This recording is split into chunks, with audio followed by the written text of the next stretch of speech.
요즘에 안보에 대한 관심이 좀 많은 것 같습니다. 중동에서도 이스라엘이랑 이란이 심각하게 싸우고 있고, 유럽에도 우크라이나 전쟁이 있고, 대만도 중국의 위협을 받고 있다고 하고, 전 세계적으로 극우 정당이 부상하고 있고, 그러면 과연 우리 한국은 지금까지처럼 마냥 괜찮을 수 있는 걸까? 북한이랑 중국이 손잡고 내려오면 어떡하지? 2차 한국 전쟁이 언젠간 터지지 않을까? 뭐 이런 걱정스러운 말들이 간혹 나오는데, 결론부터 말씀을 드리면은 한국 전쟁이 또 발생할 가능성은 지금으로서는 굉장히 낮다고 합니다. 근데 또 아예 0%라고 보기는 힘들고, 1000만 분의 하나라도 전쟁이 터진다면 피해가 엄청날 거라고 합니다. 일단 가능성이 낮은 이유는 한마디로 요약이 됩니다. 한국 전쟁을 원하는 나라가 없대요. 우리 한국은 당연히 원할 리가 없죠. 가진 게 많잖아요. 잃을 게 많습니다. 얻는 건 없고요. 이겨도 얻는 게 없어요.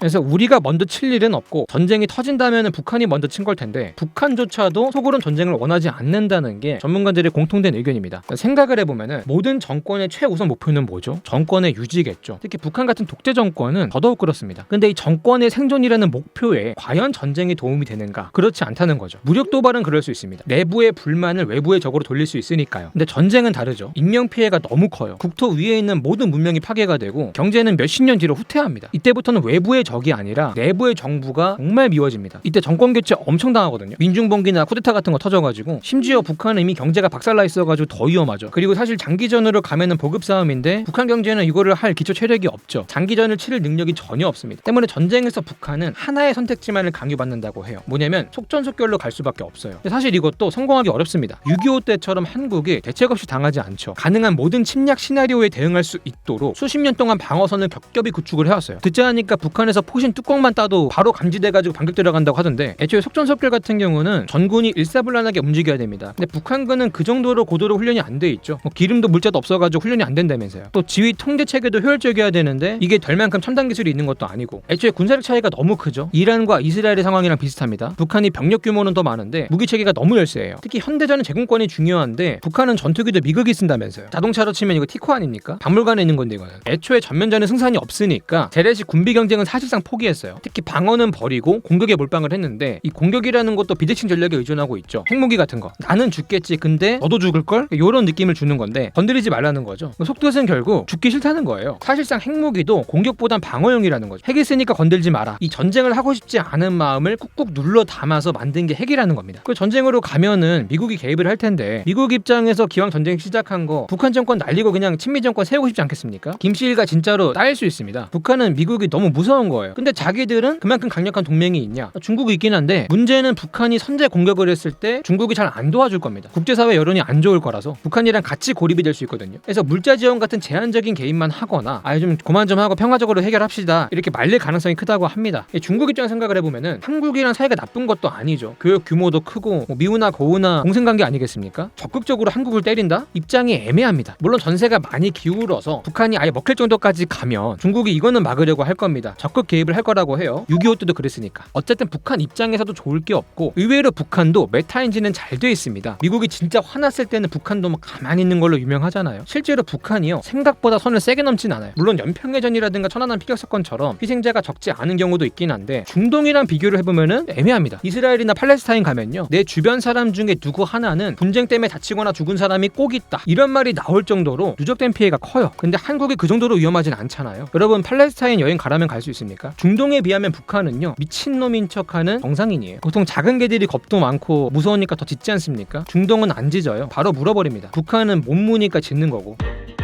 근데 또 그렇게 생각할 수 있습니다. 과연 미국이 우리를 적극적으로 도와줄까? 사실 우크라이나에도 적극적으로 개입하지 않고, 중국이 대만을 먹는다고 나오는데도 입장이 조금 애매하고, 그럼 우리 한국에는 어떻게 나올까 우려스러울 수 있죠. 특히 트럼프는 방위비 더 내라고까지 하니까. 근데 결론만 말씀을 드리면은, 다행히 우리는 적극적으로 도와줄 거라는 의견이 많습니다. 일단 우리가 대만이나 우크라이나랑 다른 점은 계약서가 있죠. 한미 상호 방위 조약이라고 하는 공식적인 군사 동맹을 맺고 있습니다. 이런 한국이 선빵을 쳐맞고, 뭐지? 나 지금 맞은 건가? 북한한테 턱을 어루만지면 미국을 한번 슥 쳐다보는데, 미국이 그냥 못 본 척하면서 헛기침이나 하고 있다? 이거 생각보다 큰일 날 수 있습니다. 이렇게 되면 미국의 모든 동맹국가가 미국을 불신하게 되고 말을 잘 안 듣겠죠. 미국 입장에서는 질서가 무너지는 겁니다. 이러면 아예 중국 쪽으로 붙는 나라가 나올 수도 있는 것이고, 아니면 이제 내 몸은 내가 지키겠다 하면서 에라 모르겠다, 핵무기 만들어버리기, 이렇게 나올 수 있거든요. 그래서 어떤 식으로든 동맹을 지킨다는 그 태도를 보여주려고 할 겁니다. 동맹이 그만큼 중요해요. 우크라이나가 괜히 나토에 넣어달라고 한 게 아닙니다. 그리고 중국 입장에서 대만은 통일을 해야 되는 자기들 땅이고, 러시아 러시아한테도 우크라이나가 그런 곳입니다. 그래서 미국이 여기를 건드리게 되면은 진짜 예민하게 반응해요. 그래서 미국도 조심스러워하는 측면이 있죠. 근데 대한민국은 중국한테 그런 나라가 아니거든요. 뭐 북한이면 몰라도. 특히 미국의 입장에서 한국은 전략적 가치가 굉장히 큽니다. 한국에 있는 주한미군을 통해서 중국을 감시하고 견제하니까요. 만약에 이런 한국을 잃게 된다? 중국에 대한 견제력이 약화됩니다. 동아시아 주도권의 상당 부분을 중국에 내줘야 될 수 있어요. 특히 요즘은 미국의 입장에서 중동의 전략적 가치는 많이 떨어졌고, 근데 중국의 위협은 커지면서 미국이 중동에서는 발을 빼고 중국 견제에 집중하고 있는데, 그만큼 중동의 컨트롤 타워인 이스라엘보다는 중국 견제에 도움이 되는 우리 한국이 전략적으로 더 중요해지고 있다, 이런 평가가 많아졌거든요. 그만큼 지킬 가치가 크기 때문에 미국이 적극 개입할 가능성이 높다고 보는 겁니다. 물론 전쟁이 터지면 어쩔 수 없이 도와준다는 거지, 전쟁이 터지는 걸 바란다는 건 아니에요. 그냥 현상 유지하면서 중국 견제만 잘 되면 돼요. 북한이라는 부차적인 문제가 전쟁이라는 큰 문제로 번지면서 쓸데없이 자원을 소모하게 되는 거를 미국이 원하지 않는다고 해요. 그리고 보통 중동에 분쟁이 터지면 유가가 오르죠. 우크라이나 전쟁으로는 곡물 가격이 올랐고요. 그럼 한국의 전쟁이 터지면 뭐가 오를까요? 반도체, 배터리, 자동차 뭐 이런 게 오르겠죠. 이 글로벌 공급망에서 우리 한국도 결코 적지 않은 비중을 차지하고 있습니다. 이런 공급망이 무너지는 걸 원치 않을 거예요. 무엇보다 미국은 물가를 잡고 싶어 하죠. 특히 반도체는 미국이 정말 중요한 자원이고, 그리고 최악의 시나리오는 북한이 궁지에 몰렸을 때 핵무기를 사용하는 건데, 한국은 물론 미국 본토까지 공격하는 것도 배제할 수 없습니다. 가능성은 낮지만 꽤 치명적인 리스크가 존재하는 거죠. 그리고 전쟁이 나면은 결국 중국이랑 정면 충돌할 가능성이 높아지는데, 이것도 핵전쟁이라고 하는 최악의 시나리오가 연상되는 문제가 있거든요. 그래서 어쨌든 미국도 전쟁을 원하지 않는다. 사실 우리가 제일 걱정하는 거는 북한 뒤에 있는 중국일 텐데, 얘네가 전쟁을 하고 싶어 한다면 솔직히 좀 무섭잖아요. 다행히 중국도 전쟁을 원하지 않는다고 해요. 중국 정부의 최우선 과제는 경제를 성장시키고 이를 바탕으로 국민들의 지지를 받으면서 정권을 유지하는 겁니다. 근데 이런 목적을 달성함에 있어서 전쟁보다는 현상 유지가 유리하다는 거죠. 미국과 마찬가지로 중국도 한국의 공급망이 중요합니다. 한국의 교역량 투톱이 중국이랑 미국이죠. 한국산 반도체 제일 많이 사는 게 중국이고, 그리고 전쟁이 터지면 대량의 피난민이 발생하는데 북한 난민 수백만이 중국으로 몰릴 겁니다. 미국이나 유럽처럼 난민 문제로 골치를 썩을 수 있어요. 치안 개판 나고 엄청난 사회적 혼란이 발생할 수 있습니다. 무엇보다 전쟁이 터지면 미군이 개입을 할 텐데, 중국 주변에 더 많은 미군이 배치가 되고 한미 연합군이 북한 지역을 점령하면서 올라올수록 미군과의 거리는 점점 더 가까워집니다. 중국 입장에서는 가장 불편한 시나리오죠. 사드만 깐다고 해도 그날리 치는 게 중국인데, 이렇게까지 갈 바에는 그냥 조용하게 지금처럼 북한의 친중 정권을 두면서 이 북한을 완충지대로 쓰면서 미군하고 국경을 직접 맞대지 않는 상태로 현상 유지를 하는 게 베스트일 거라고 해요.